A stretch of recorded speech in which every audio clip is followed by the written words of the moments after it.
নমস্কার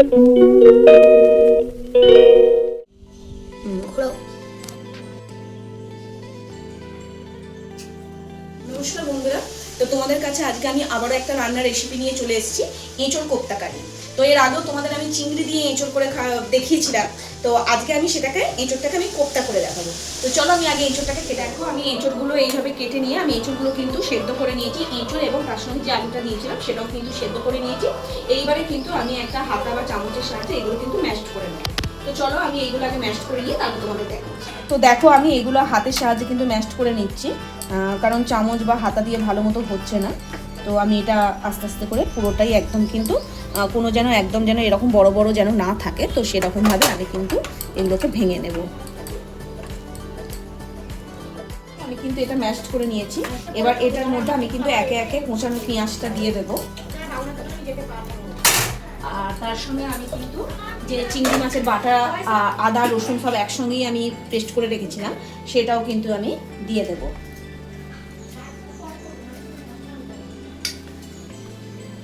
এবার এটার মধ্যে আমি কিন্তু কিছুটা তোমার ঝালের জন্য পরিমাণ মতো একটুখানি দেবো, কি বলে, লঙ্কার গুঁড়ো দেবো। স্টার্ট। দেখো আমি সামান্য কিন্তু বেশি ঝাল দেবো না, অল্প সামান্য একটুখানি লঙ্কা গুঁড়ো দেবো। আমি কোচানো লঙ্কা দিইনি, ওই জন্য একটুখানি সামান্য লঙ্কা গুঁড়ো দিলাম। আর একটু সামান্য হলুদ দেবো কালারের জন্য। আর পরিমাণ মতো আমি কিন্তু এর মধ্যে নুন দেবো।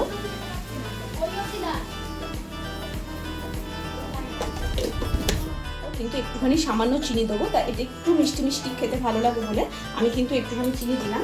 চিনি একটু দিতেই হবে, নাহলে কিন্তু টেস্টটা ভালো আসবে না। তো আমি এটা ভালোভাবে কিন্তু এবার পুরো এঁচোড়টার সঙ্গে মশলাটা কিন্তু মিক্সড করে নেব।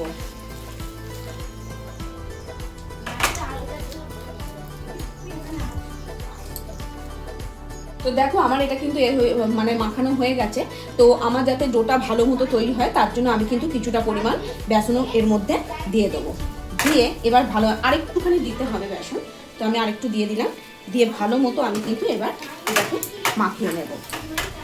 এবার এটা মাখানোর পর কিন্তু আমি ভালোভাবে শেপ করব। মানে আমি যেহেতু কোপ্তা করছি, তো কোপ্তার স্টাইলে এতে আমি কিন্তু এটাকে শেপে গড়ে নেবো একটা একটা করে।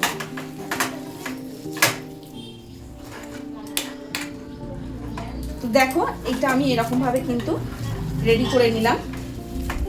এবার আমি তোমাদের একটা একটা করে শেপ করে আমি দেখাবো। তো দেখো একটুখানি গরম মশলা গুঁড়ো দিতে ভুলে গেছিলাম, তো সেটাও কিন্তু আমি ওপর থেকে ছড়িয়ে দেবো। এবারে কিন্তু আমি এটাকে আবারও মেখে নেব। তো দেখো আমি কিন্তু এইরকম লম্বা লম্বা শেপ করে বানিয়ে নিয়েছি।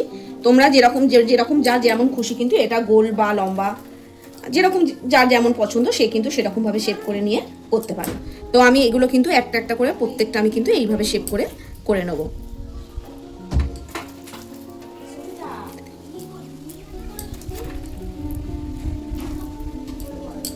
তো দেখো আমি কিন্তু প্রতিটা কোপ্তার শেপে আমি কিন্তু এইভাবে সব কটা তৈরি করে নিয়েছি। এইবার এটাকে আমি কিন্তু একটা একটা করে ভেজে নেবো। তো চলো ভেজে নিই। কোপ্তাগুলো ভাজার জন্য দেখো আমি সাদা তেল নিয়েছি। আমি একটুখানি সাদা তেল লুচি ভেজেছিলাম, ওই তেলটা রয়েছে। তো তোমরা যদি মনে করো যে সর্ষে তেলে করবে সেটাও কিন্তু করতে পারো। তা আমি সাদা তেল দেবো অল্প করে, আর একটুখানি কিন্তু আমি সর্ষের তেলও এর মধ্যে মিশিয়ে দেবো। তো দেখো তেলটা গরম হয়ে গেছে। এবার কিন্তু আমি একটা একটা করে কিন্তু এই কোপ্তাগুলো কিন্তু আমি তেলের মধ্যে দিয়ে দেবো। তো দেখো আমি তেলটা ভালোই গরম হয়ে গেছে। এটাকে কিন্তু আমি গ্যাসটাকে একটু আস্তে করে দেবো, কেন এটা কিন্তু একদম মিডিয়াম ফ্লেমে এটা হবে, নাহলে কিন্তু পুড়ে যাবে। আমি এইরকম শেপ করেছি, তোমরা কিন্তু অন্যরকম শেপও করেও এটা করতে পারো।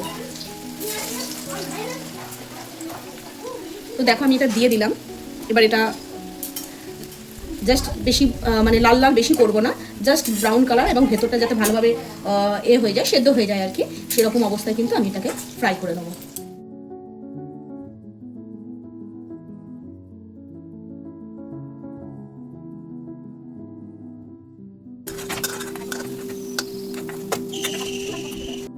দেখো আমি কিন্তু একটা একটা করে কোপ্তাগুলোকে ভেজে নিয়েছি।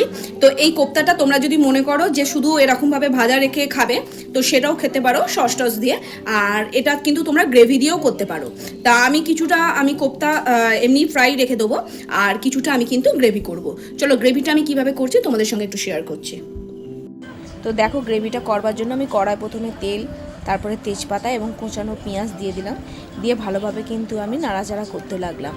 তো দেখো পেঁয়াজটা হালকা হালকা ভাজা হওয়ার পরই কিন্তু আমি আদা, রসুন, পেঁয়াজ, টমেটো বেটে রেখেছিলাম, তো সেটা আমি দিয়ে দিলাম। পরিমাণ মতো হলুদ, নুন, একটু সামান্য লঙ্কা গুঁড়ো, সমস্ত কিছু আমি কিন্তু দিয়ে দিলাম।